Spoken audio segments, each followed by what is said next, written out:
I like the red with the white. I'm gonna have to get myself one of those. Hey coaches, Coach Eric here, coachestrainingroom.com. I got myself here and Coach Mark is in England. And today we are really excited for you to join us. We got a great topic for you and hope you can join us tonight live. Those of you watching the recording, we appreciate you as well. But here we are live. Those of you that join us are able to post your questions on the side.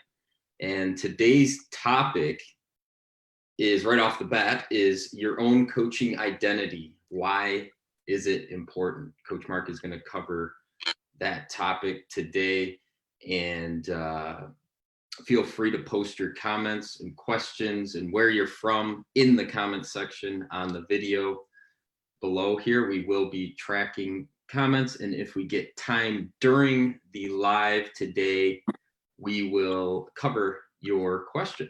So that is the benefits of being on here live, because we might be able to get right to your question right away. So we appreciate you being here. And Coach Mark, how are you doing today? I'm doing pretty good. Yeah. It's just past 10 o'clock in the UK, and looking forward to getting into it. Absolutely. Excellent. Those of you who don't know us, my name is Coach Eric, and I'm here in the U.S., specifically in Michigan. I've been a player since I've been about 4 years old. Love the game. Do a lot of group coaching and training. Been a player, just in love with playing the game, and then now training and coaching. So just truly passionate about it. Happy to serve you, Coach Mark.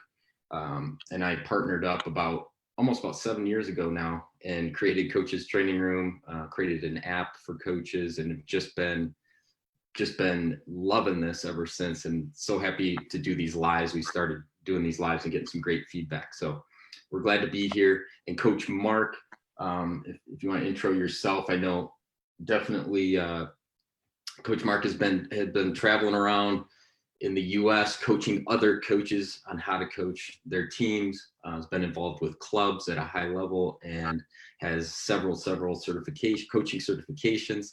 So Coach Mark, if you'd like to introduce yourself and go forward with the topic. Yeah, of course. And so again, Coach Mark, for me, my coaching journey is 10 years, just over 10 years in now, and it was born from a love of the game from a young age. My father encouraged me to play.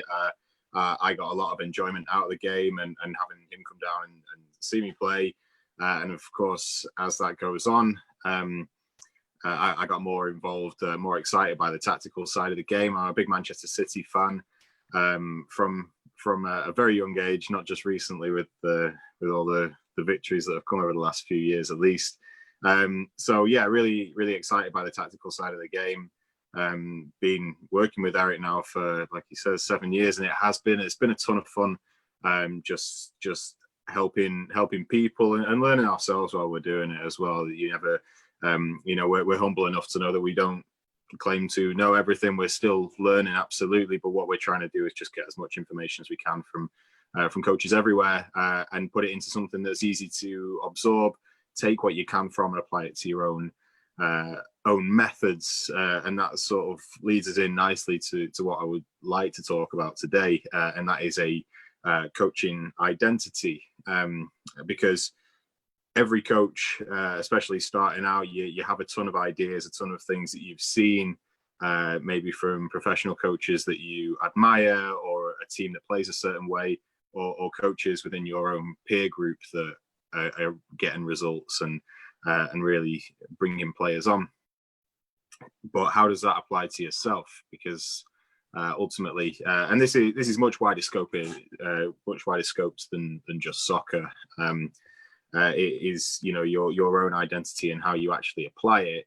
That's the authenticity that you bring as a coach, and that is seen by the players and the parents. So your coaching identity is essentially the blueprint, which is going to translate. It's a set of your own beliefs that is going to translate into the way that you coach the team. And whilst the set of beliefs is fixed, the way that you would train a certain group, depending on how long you're going to have them for, the age of the players, is going to change ever so slightly each time.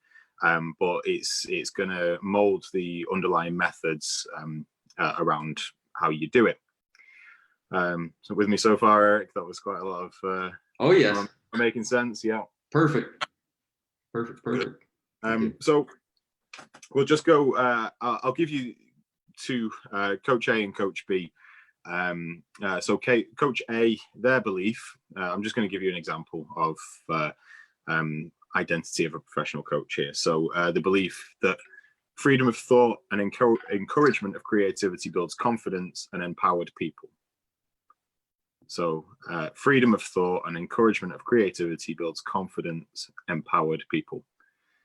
Obviously widely relatable to other areas outside of soccer as well. I'm not going to try and get too managerial on you. People will have come across people like this in life. People may aspire to be somebody like Coach A. Coach B, their belief is no player is bigger than the team. The collective effort is bigger than the overall sum of the team, and never, ever cede control as the coach. Now, Coach A and Coach B are both real people. These are both high-level professional coaches. If you do a little bit of research, you can probably, in fact, I might even tell you, in fact, it'd be interesting to get your guesses as who is Coach A, who is Coach B, because both are very, very successful in what they do.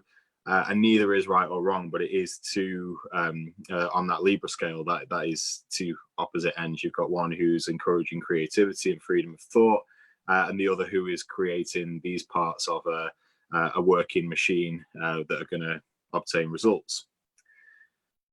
So, a potential output of Coach A is creative, emboldened players who feel confident they've been given all the proper information and the tools that they have to do the job.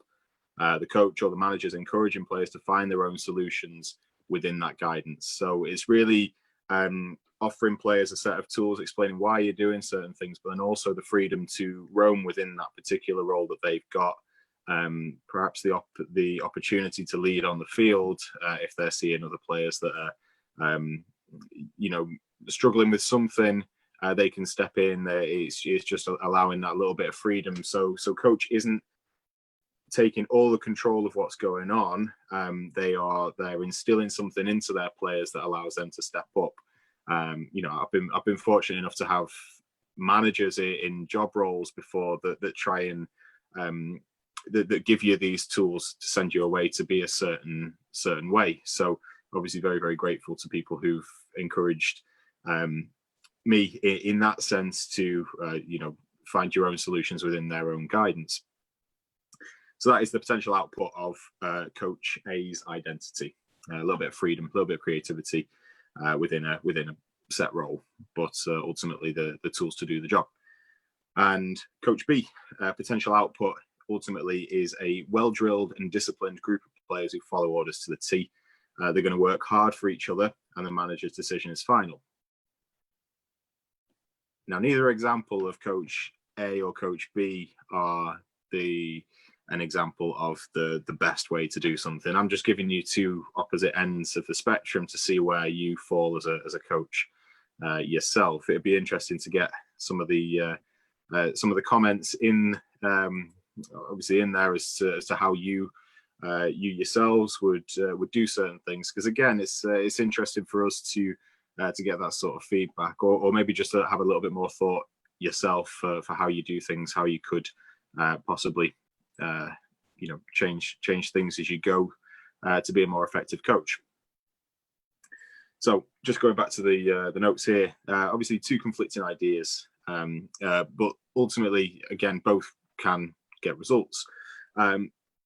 Also, both of these situations can go completely wrong as well. So this is where conviction of your beliefs comes in. There are going to be times where you're doubting your own methods, you want to change things, and just relating back to the week just gone and the week gone prior to that, we're talking about knee-jerk reactions, and you could get 10 minutes into a game and think this isn't working. The plan that you've set out to do might be falling apart at the seams. The other team's creating far too many chances. You're not playing in the spaces that you should be. And you think, okay, well, we'll revert to a different system. We'll change type. We'll change methods. Sometimes it's okay just to let things settle, give it a little bit of time, and then see. So again, that is conviction in your own beliefs. If you see that your players are playing in the areas of the field that you want them to, we're just missing a few connections here and there, but ultimately they're playing the formation, the shape that you want them to be. They're trying to create the numerical advantages in certain areas and offer that strength. Maybe it's not the right thing to do to just change things to stem the flow of attacks from the opposition. So again, just to bring that to present day, conviction in methods is making sure that you're able just to have the confidence in your own methods, just to hold fire for another 5 minutes and see if the problems can sort themselves out. And that relates a bit slightly there to Coach A, is creating empowered people to encourage them to problem solve for themselves.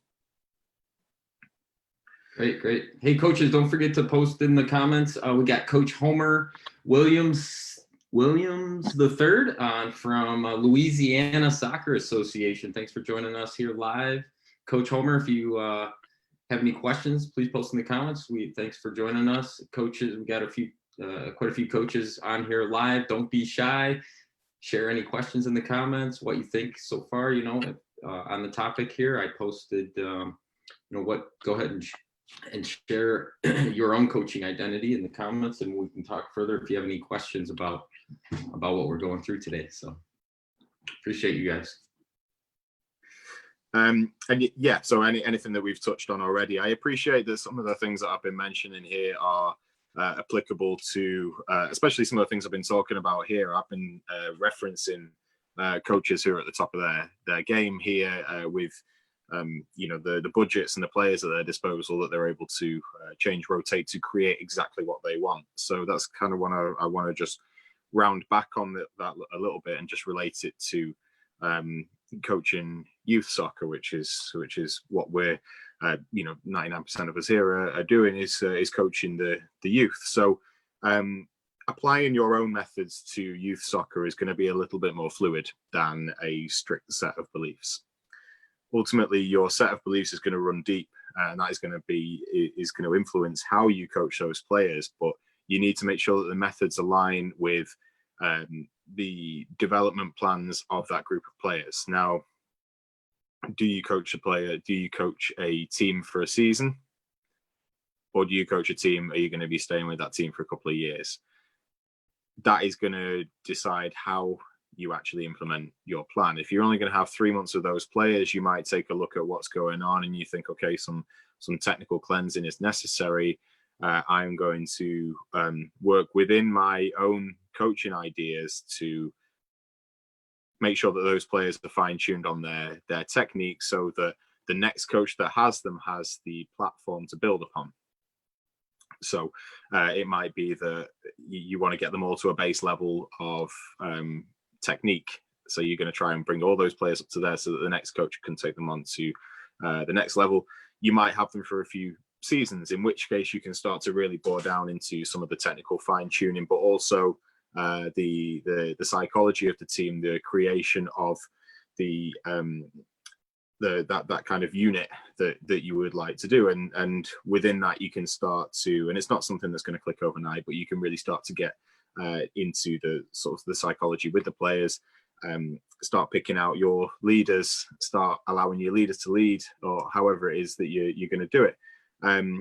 Ultimately, you're going to give yourself a set of, ultimately you're trying to enrich these young players' lives. So can you be giving them some skills that they can take away, like being good sports, how to win with dignity, but also how to lose with dignity as well. It's about being being able to lose and learn a lesson from it, rather than getting upset. So these are the things that you can instill into your players as well, even in the short term. Great. We got Coach Jeff on as well. Welcome, Coach Jeff. Thanks for joining us live. And we got Coach Homer. He said, I totally agree. Player self-correction on the field is the best learning tool to develop the player. Players should be able to self-correct, coach in-depth. Player corrections should be limited to training. Limited player corrections at end of matches are needed to provide feedback to the player. Excellent. Yeah. Thanks for sharing, Coach Homer. Yeah, thanks, Homer. And yeah, ultimately the game is the hi Maria. Yeah, just Maria's pops on. That's the I worked with Maria a long time ago now. Oh, hi, Maria. Maria, yeah. Welcome. Over in Evanston, Wyoming. And Excellent. yeah, so on that, Homer, yeah, absolutely. The game is the best teacher at the end of the day. So yeah, lessons that you can learn from on the field will, without going into too much depth regarding. Sometimes the game can be the best teacher. Absolutely. Yeah. So just to round off there, where have we gone? Yeah. So just to kind of round off on the topic overall, some tips for implementation, because that can be the trickiest part. As you have all these ideas, you have all these ways that you want to change things, create things. Sometimes it's getting those into practice. So some tips: write down some of your own beliefs and hold yourself to account on that. I knew a coach who had this, and he said, like, in case of emergency, because I think every coach has that in case of emergency moment where you're not. Sometimes you wonder why you're doing it after nothing seems to be sinking in. And he'd had written down a set of beliefs that he put in an envelope, and he sealed the envelope with "in case of emergency" on it, and that would be the letter that he'd open to. And that was just a list of his own beliefs. And if there was ever a moment where he was doubting the methods or what he was doing and why it wasn't working, he'd open it and he'd reread his own beliefs. And that's, I suppose, that's a tangible way to hold yourself accountable as well. Did you actually implement what you were setting out to do? Because it's easy once the season starts to get caught up in planning for the next week and addressing what went wrong in the last game that you kind of forget why you set out to do all this. So also, how do your beliefs translate to the age group that you're coaching? How does it translate to the style of play that you want? Is it achievable for the age group that you're coaching? Because it's easy to say that I want to play like Pep Guardiola's team plays, and it's all one-touch stuff. But if you don't have players that can play one-touch soccer, the system isn't the right fit. So we need to work on making sure that the players feel comfortable on the ball. So it might be that you have to tweak your methods, your ideas to suit that. I think it's always important to kind of address this stuff at a pre-season meeting, just to allow the parents to hear this as well as the players, and just get people to buy into your ideology a little bit. Are you what are you looking for? It's kind of an unwritten kind of agreement really between the players and the coach and the players, but also the parents and the players, because that isn't aside completely. We could spend a day talking about parent-coach relationships, and yes. So we'll maybe leave that one till another week, I think. We've written there's quite a few articles on our website about the parents, because we get 2 hours special. we get several emails and comments on our posts. That seems to be one of the hottest topics for coaches. Questions that they have is how to handle the parents. right, definitely. And yeah, just allow for mistakes as well. Allow for doubt and allow for errors. Ultimately, we're all still learning, no matter age, level, experience, anything. So it's going to take some time to sink in with the players, but ultimately the authenticity is going to come from staying true to your own set of beliefs, and just making sure that whatever your beliefs are, that they are aligned with the age group that you're coaching, and that they've got the players' best interests as the focal point, and just making sure that you're putting what you preach in that respect as well. I love that.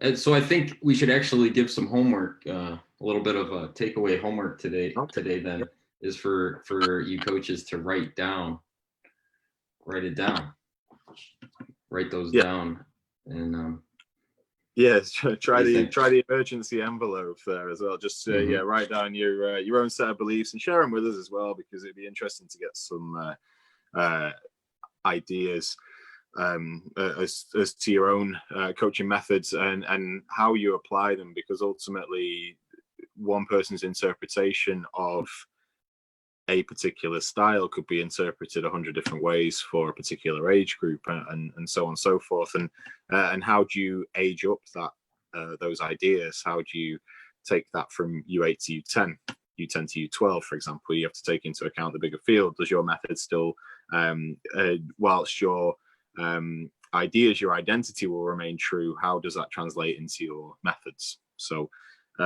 there's not, I can't give too many answers, I suppose. I think it's like you say, Eric, just a little bit of homework to go away and think about how that looks in practice. Share it with us if you're not comfortable sharing with us on the live message. Absolutely, feel free just to drop us a Facebook message, an email, something. We'd love to chat, love to debate, whatever it'll be. Yeah, so let's say, so those of you joining us for the first time, we have these every Monday from 5 to 5:30, so a half an hour. And between now and next Monday, it'd be great for you to write down those beliefs. And like Mark said, we would love to hear from you on those beliefs, because we feel it's very important for you to have those and make sure you're revisiting those beliefs ongoing to make sure you're aligned with those. So share those with us. We're going to hold you accountable to that, because we hold you accountable to things that we know will help you. And that's why we're here again, just to give you an idea of why we created Coaches Training Room and why we're doing these lives, is to help you coaches out, make your lives easier as a coach, answer your questions the best we can. We're not saying here there's a one size fits all coach has to be this specific way. Not at all. We're here to go back and forth and debate. There's times where you're gonna agree with what we say and times you disagree with what we say. We want to hear both ends of that. And please feel free to comment and we can talk through it. And we're here to help with resources, whether they're session plans, attacking, defending, passing, possession. We're going to be sharing more of those ongoing. Some of them are topics like we went through today, and some will be, eventually we're going to do one on parents, because that's been a big topic, and a lot of we've been getting a lot of emails about having issues with parents, so that we're going to probably have quite a few lives about that topic. And like I said, we already wrote a lot of articles on that on our blog site, which we have a lot of resources available there. And I'll give you that link at the end of this live video. But if you have any further questions, go ahead and put them in the comments. Thanks, Coach Homer, for all the thanks, Homer. All the comments and your interaction today. We appreciate that. That's why we love doing these lives, because we can be on here. You can throw a comment down, a question in the comments, and we'll be able to answer it right on here live for you sometimes. So depending on the depth and the time that we have, the depth it takes to answer the question, the time we have available left. So our resources page, you can check out tons of articles and sessions at coachestrainingroom.com/resources. Again, that's coachestrainingroom.com/resources. Every Monday, we're going to be doing these lives, and it's going to be a mix of different things. We'll post the event ahead of time, so you can. It's always going to be live with Coach Mark, and then we're always going to have the topic that we're going to cover during the live, and we're going to try to put it up as soon as possible, so you know ahead of time what we're going to cover and can get your questions ready for us, because that's what this is all about. So we appreciate you. We hope you've been liking these lives. Let us know what you think, and let us know what you're struggling with as a coach, because that's what we're here to help you with. So we appreciate you. Coach Mark, you have anything else for tonight? No, just thanks again to everyone who's joined. Thanks, Homer, again, and thanks for sharing. And yeah, it's just about that open discussion. It's good to have that little bit of debate. Again, like we said at the start, we're not trying to sit here and preach about how to do things. I want to be challenged on topics that I'm bringing up, because that's where sparks happen, and that's where ideas are born. So looking forward to getting into more. I think I'm going to break down a session plan next week. So we'll run through a session plan. I'm probably just going to do it as I would do it, and then see what we get in the comments as how other people might apply the same session. So yeah, we'll probably wrap this one up for today, Eric. I'm kind of rounding off on everything that I wanted to discuss. It's good if we get any more comments as we go, then I'll jump in on the comments and make sure I'm replying to those. But yeah, just from me, thank you again for joining us. It's great to interact and again, just sometimes I feel like I'm doing a lot of the stuff on the editing side of things, the liaising with coaches, etc. And not always at the front of the camera. So it's I'm stepping out into a different role, and I'm enjoying it. So yeah, thanks again for support, and thanks for joining us. It's been really good. Yeah, thanks, Coach Mark. We appreciate you. And coaches, he gave a sneak peek in what's coming up. So I would not miss. Mark it in your calendar. Put it in your Google Calendar, your Outlook calendar for 5 to 5:30 every Monday. I wouldn't miss this coming up, especially because Mark hasn't shared any sessions on the lives yet. So this is something you will definitely won't want to miss out on. This is going to be a special one. And again, these will be archived in the on our page, but it's best to be live, like I said, because that's when you get our attention and might be able to cover it live here. So you definitely don't want to miss out. We appreciate you, coaches. We look forward to seeing you the next, in 1 week on Monday, 5 p.m. Eastern Standard Time. Mark it in your calendar. Look for the invite on our page, Coaches Training Room. And again, their resources page is coachestrainingroom.com/resources. Check out all the articles there. We probably have around 60 or so articles there you can skim through. Even look for the ones we touched on parents today. We got quite a few articles on parents. So check it out. We love you guys. We'll see you next Monday, a week from today, 5 to 5:30. We look forward to it. Get your questions ready. And Coach Mark gave you a little sneak peek. In next Monday, we're going to have some sessions going, a little bit of sessions going for you. So it's going to be excellent. We look forward to having you next week. Have a great night. We'll talk to you soon. Bye now.